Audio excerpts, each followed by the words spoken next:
E a fua mai maunga le manui o se nuu. E a fua e ona tātou se i le fi inga mai whaafutai nei fo i asa fo. Ai o si mai a whaafonga.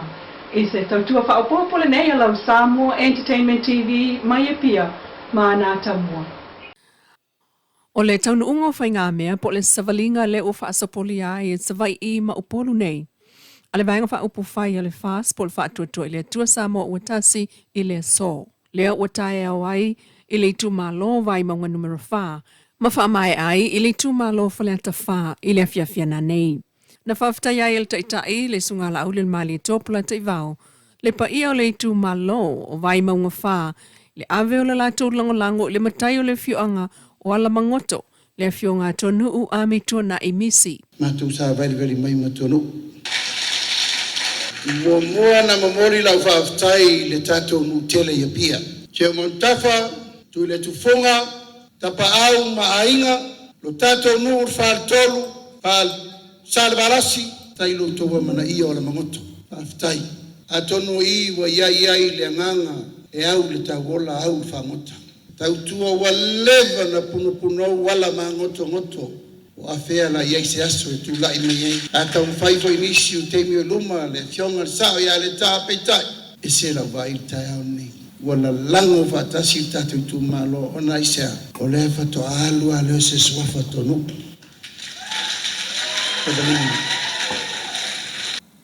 Mato fasolo foi tu malo umalawa. Fesili, sau le tali. Na pafea o lan me tu fai. O mato mai mao mai manongi na. Toe pale ai, what is the next step? O le mātou wa ai tātou i tū malo, peo na o te tau atu pēa. E ma eu le lofa o le tū. Mai tawina fo il te fono mai le bloke tu le miliona. Lea na whaasele mutua. Le mana o miai ona toi wha o popo 6 miliona ia wha tofu si ai a fioanga uma. O le tū malo e au fia i le tele o nuu tū tau langa. O le toi tau fia i a onga le vai as a fau, o le vai asolo na wha lea o le kuata o iei nei. Ai ua whetau tonu foi ma le tāpenanga le atunu ulpalo ta tele. I le vai aso e so o atu po le vai aso i on tua. Masau no ail whaaton sili o a onga le fionga au Chris Heseman. I popolenga o whianga iai ma le matanga luenga wa onga. Mela lea i le lei ale no whamalam lama o tātou atunu. Te ua whapea. O au po o le matanga luenga wa onga le tā fia. Le ai o le usta ia lava o tu la fono ma whainga whaavai ale atunu i vaenga whapea. Ia, pēna sa nona fionga le tamaitai pārmia le aso anafi. O lea fo ua toi pāsia e le tātou malu. Toi tā ofi a onga. Mo le vai aso fau. O lona winga. O le la tātou i le week 4.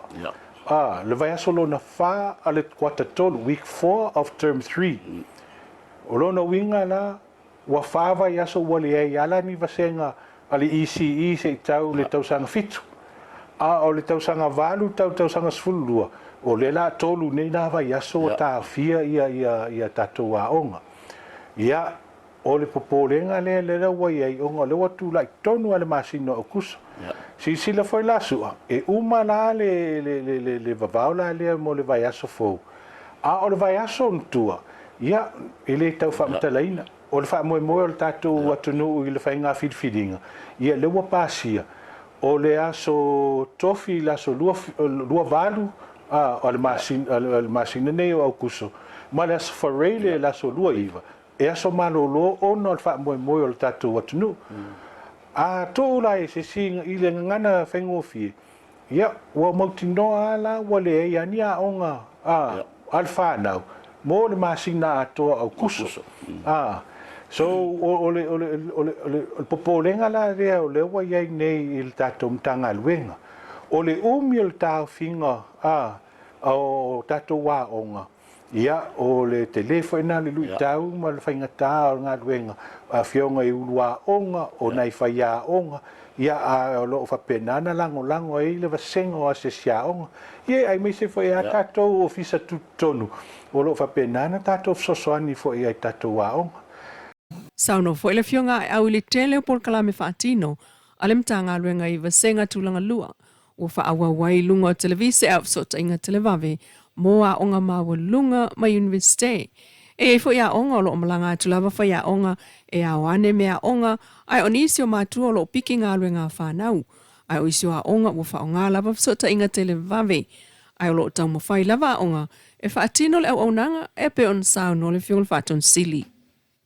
A o pe si ai sa mo le wha mai o le dengue fever ma toi wha awawai lava na tau fia a onga umai le tunu mo le pui pui ngā peitai.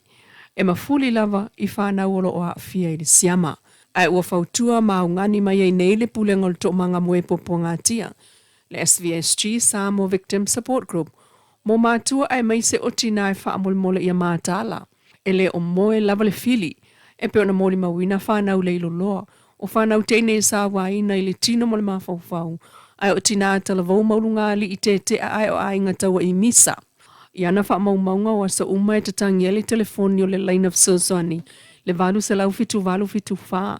O le wha awawai lava fo I le nā. O na tupu o le numero sa wanga SS lo a fiai.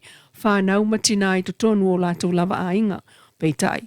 E le ngata le vala awa tua tangata le line of Sosani. Ai o ainga matina ua mana o mia tele Sosani ua sa vali atu lava le ofisa. Masa tato moli mawina il tasi utina talavau lalo o le tolu se fulu tau sanga le matua na nga ile to mangala na sa ilinga Sosani. O le tina leo lo tau si to tasilan whana we to tolu. O la tali tau sanga talu o na lewa aita maiti ile lato tama. O le whana wele ia onga. O whainga tā o na alu le tina sa ili sa ngā ruenga I tau siai. Talu ele aise I sieva ai ata maiti. Ma whamatala le tina lea I tātou whatala noanga e iei taimi e whaanoa noa I lava talu. O le uti o me tau li tau singa o le aso ma le aso. E pei fwoi ona ia sulu wha ia ili tō manga moe popo ngā tia.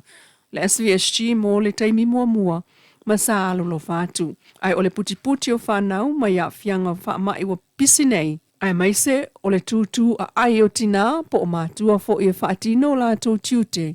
O le wa ai o whanau. O le whamanatu wha awau fo ile nā tō manga. Ia ngā lulu e whaatasiai mo le saunga le mū. O whanau ma ainga. O le leina walu se lau fitu wha. O lo o tatala pea mo so stasi mana o mia. Sefe so soani lua sufai tu la. E na o le tasi lava le whalepalota mai I tu malo umailima srutasi. O le atatala, ma wanoa, mo tangata palota mua le solua fitu au kuso. A lumana I le palota tele, I le solu fuluiva. E sili le fa se lau whalepalota. Lea o le afa atulanga I mauta masani, e pe o whalefono e ka le sia ma ainga u filfilia, e pe o na masani ai, pe ta ei o palota mua. Lea e whai el whalepalota e tasi, o le tu malo, o tangata na e au fiai, ia matua tausi, o ilato o iei mana o ngā whaapitua po mana o ngā tū mau, ma tangata e mana o mio na ngā lulue le asol palota, ma ua uma fo o na whaamao ni o lato swafa, I tālo sanga sa whaatumu, mo le whaio a lato palota mua. O nafi le aso sufa le na whaangata ili toi whaawi I tua, o swafa, o ni matai po sui tau vā, ua le toi fia tau vā ili palota tele lua o lua lima. Ua whaamanino mai il kumsina o palota tu e whilolo to le 4 John Stanley, e se lau malta siafe iwa se lau valtasi leo whai, o tangata palota wa umona le stala mo le palota I le vai aso I tua, lua iwa o au kuso. I le whelo inga matu stala le vai aso nei na ia toi whaamautu mai ai, le ala asanga e pei o le mai awa ese ai, o tangata mali lium, tangata ua malanga I fafo, ai o tangata whata a atoa le lua tasi tausanga I le tausanga fau. Au fiai fo I malatou, I suafa awa ese mai lola palota. Ua silia male lua se fulu tangata ua le stala, ma whaia I ai so enga le ofisa o whainga palota e maa salomia, e le o sa o le wha maungo o no whanga o lo no whai ua tu inane. O lo wala au I le telefoni la tone I anga I mai I le ofisa, e awane wha maoninga o mea o lo no whamawai, a whaia le aise wha maoninga, e toi wha fo ilan le stala I le nuu o lo no whamawai, e pei o na mauai wha maunga le ofisa. E se whatalnoanga ma le komsina lo ofisa palota le fionga tole 4, John Stanley, na yasau noe mai atanga palota nei, o na wala au fo I leo le sui o le nuu po le sui tamai tai o le nuu, lea na wha mao nia le no fo mau o le tangata palota e whai sa la tautala, a wa o la tau na o lo o whai a la tautonga, I le suafo le li I masaini I le moni mal wha mao ni o wha mtalanga uma, e tu inane I le komsina, a whai e onga se ngā o inga se wha mao nia I susuenga, o na ave fo I lea o le whaila e mo lia la tau I le wha msinonga. whaaftai I le tapo inga, whaaftai I te talo, ta tonu whaamliaina lau whaafonganga I nei fo I tūlama le nei aso. O nanga level nei, whai pēa lau Samoa, Entertainment TV, mai Samoa.